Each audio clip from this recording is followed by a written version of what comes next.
Hello guys, मैं हूं अमन और आप देख रहे हैं बायो अमन। आज के इस वीडियो में हम लोग कुछ क्लास 12th के कुछ इंपॉर्टेंट से एमसीक्यूज के बारे में बात करेंगे। जो क्लास 12th में आप लोग तैयारी कर रहे हैं बोर्ड में, इस समय बोर्ड का बहुत ज्यादा सिलसिला है। और एक बात याद रखना, बोर्ड का एग्जाम आप लोगों को देना पड़ेगा, ठीक है। तो बोर्ड के कुछ इंपॉर्टेंट एमसीक्यूज में बात करूंगा, उसमें से आपको सॉल्व करवाऊंगा जो कि लगातार बोर्ड में आ रहे हैं, ठीक है। वैसे मिलते जुलते आते हैं, तो आप लोग एमसीक्यूज पर ज्यादा ध्यान दीजिए और पढ़ते रहिए। देखिए, पहला एमसीक्यू है आपके स्क्रीन पे होगा, विषाणु का प्रोटीन खोल बना होता है। देखिए, जो वायरस होता है, वायरस का जो प्रोटीन का जो खोल होता है, ऊपरी वाला खोल होता है, उसको क्या बोलते हैं? सबसे पहला नंबर दिया है वेरियन। वेरियन बोलते हैं? नहीं बोलते इसे। वायरॉइड्स। वायरॉइड्स क्या होता है? वायरॉइड्स छोटे छोटे पैथोजन होते हैं, वायरस के छोटे छोटे पैथोजन होते हैं, वायरॉइड्स भी नहीं बोल सकते। इसके बाद क्या बोलते हैं हम? कैप्सिड। कैप्सिड। तो ये बच्चों बिल्कुल सही है। जो विषाणु की जो प्रोटीन की कवर होती है, जैसे ये आपका वायरस है, इसकी जो प्रोटीन के ऊपर वाली खबर होती है, इसको हम बोलते हैं कैप्सिड। तो इसका सी नंबर सही है। और कोशिका भित्ति, सेल वॉल तो इसमें वायरस में होती नहीं। बताइए, सेल वॉल तो वायरस में होती नहीं है, ठीक है। और वायरस के जो अंदर जेनेटिक पदार्थ होता है, वो होता है, ज्यादातर होता है डीएनए, ठीक है। और जो आपका जो कोरोना वायरस है, याद रखिएगा, जो आपका कोरोना वायरस है, उसका जो न्यूक्लिक पदार्थ होता है वो है आरएनए, ठीक है। याद है?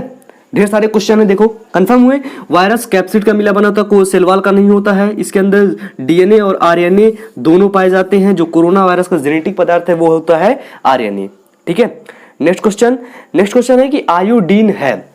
जो आयोडीन है बच्चों, आयोडीन, देखो आयोडीन हमारे बॉडी के लिए इतनी ज्यादा इंपॉर्टेंट तो है नहीं कि बहुत ज्यादा इंपॉर्टेंट तो हमको लेना ही पड़े, जैसे प्रोटीन लेते, पानी लेते, नहीं ना। पहला क्वेश्चन है मेजर मिनरल। आयोडीन क्या मेजर मिनरल है बॉडी के लिए? नहीं। हमारे बॉडी के लिए मेजर मिनरल क्या है बच्चों? वाटर है। वाटर हमें हर हाल में लेना चाहिए, ठीक है। इसके बाद सूक्ष्म मात्रिक तत्व, इसको आप लोग थोड़ा याद रखिएगा। सूक्ष्म मात्रिक तत्व। सूक्ष्म मात्रिक तत्व का यह मतलब होता है कि हमको किसी चीज की रिक्वायरमेंट बहुत कम हो, थोड़ा सा हो, लेकिन उस चीज की रिक्वायरमेंट हो, ठीक है। उस चीज की रिक्वायरमेंट हो लेकिन थोड़ा सा हो, उसे बोलते हैं सूक्ष्म मात्रिक तत्व। इसलिए हमारे बॉडी में मैग्नीशियम हो गया और आयोडीन हो गया, फास्फोरस हो गया, कुछ ऐसी चीजें जिनकी बहुत कम मात्रा में रिक्वायरमेंट होती है। अगर ये कम मात्रा में रिक्वायरमेंट ना हो तो भी हमारे में बीमारी आ जाए, ज्यादा हो जाए तो भी बीमारी हो जाए, ठीक है। तो इसका सही आंसर है बी नंबर, ठीक है। लघु इनर मतलब कम, इनमें से कोई नहीं, तो इसका नंबर सही होगा बी। पहले का ए है, सेकंड का बी। अब देखते हैं नेक्स्ट क्वेश्चन।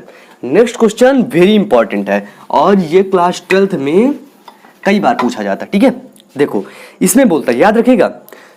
सबसे पहले मैं आपको डीएनए बना देता हूं। देखिए, डीएनए के दो हेलिक्स होते हैं। एडेनिन जुड़ता है थाइमीन के साथ, साइटोसिन जुड़ता है ग्वानिन के साथ, ठीक है, ठीक है, याद रखिएगा। देखिए क्वेश्चन क्या बोलता है, क्वेश्चन पढ़िए अब आप लोग, अच्छे से पढ़िए क्वेश्चन। डीएनए के किसी दिए हुए भाग में, डीएनए के किसी दिए हुए भाग में ग्वानिन न्यूक्लियोटाइड की संख्या 75। देखिए, ग्वानिन कितना है? 75 है। ग्वानिन न्यूक्लियोटाइड की संख्या 75, मतलब ग्वानिन एक तरफ है, ठीक है, 75 है।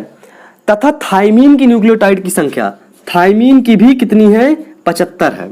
अब पूछ क्या रहा है, देखिएगा, इस भाग में कुल न्यूक्लियोटाइड की संख्या, मतलब टोटल न्यूक्लियोटाइड पूछ रहा है। टोटल न्यूक्लियोटाइड पूछा कि कुल न्यूक्लियोटाइड की संख्या कितनी होगी। तो अब आप लोग इसको इंपॉर्टेंट हो गए, समझिएगा। देखिए, ग्वानिन है तो ग्वानिन किससे जुड़ेगा? साइटोसिन से। तो अगर 75 ग्वानिन है तो 75 तो साइटोसिन भी तो रहेंगे। बताइए, 75 साइटोसिन भी तो रहेंगे, क्योंकि डीएनए डुअल हेलिक्स होगा। डीएनए डुअल हेलिक्स होगा, एक तरफ ये, एक तरफ ये, दुई कुंडली है तो एक कुंडली अगर होगा तो आरएनए होगा। एक कुंडली है मतलब ये आरएनए है। और जो थाइमीन है वो जुड़ेगा एडेनिन के साथ। किससे जुड़ेगा? एडेनिन के साथ। तो एडेनिन में भी तो 75 रहेंगे। तो 75 गुणते 2, 75 गुणते 2 मतलब 75 गुणे 4 करेंगे तो इसका सही आंसर है 300 आएगा, ठीक है। 300 न्यूक्लियोटाइड की हमें जरूरत पड़ेगी। इसका सही आंसर है नंबर डी। सही है ना? नंबर डी इसका सही है। हाँ, नंबर डी इसका सही है, क्योंकि 300 न्यूक्लियोटाइड की आवश्यकता हमें पड़ेगी। तो देखिए, बायोलॉजी में जो एमसीक्यू है, ढेर सारे एमसीक्यू सॉल्व करिए कोरोना पॉजिटिव हम लोगों को पता है, ठीक है। एमसीक्यूज ढेर सारे सॉल्व करिए और हाँ, वीडियो को लाइक कर दीजिए, चैनल को सब्सक्राइब कर दीजिए। बायोलॉजी के इसी तरह के वीडियोस इस चैनल पे आते हैं, तो इस चैनल को सब्सक्राइब कर लीजिएगा। धन्यवाद।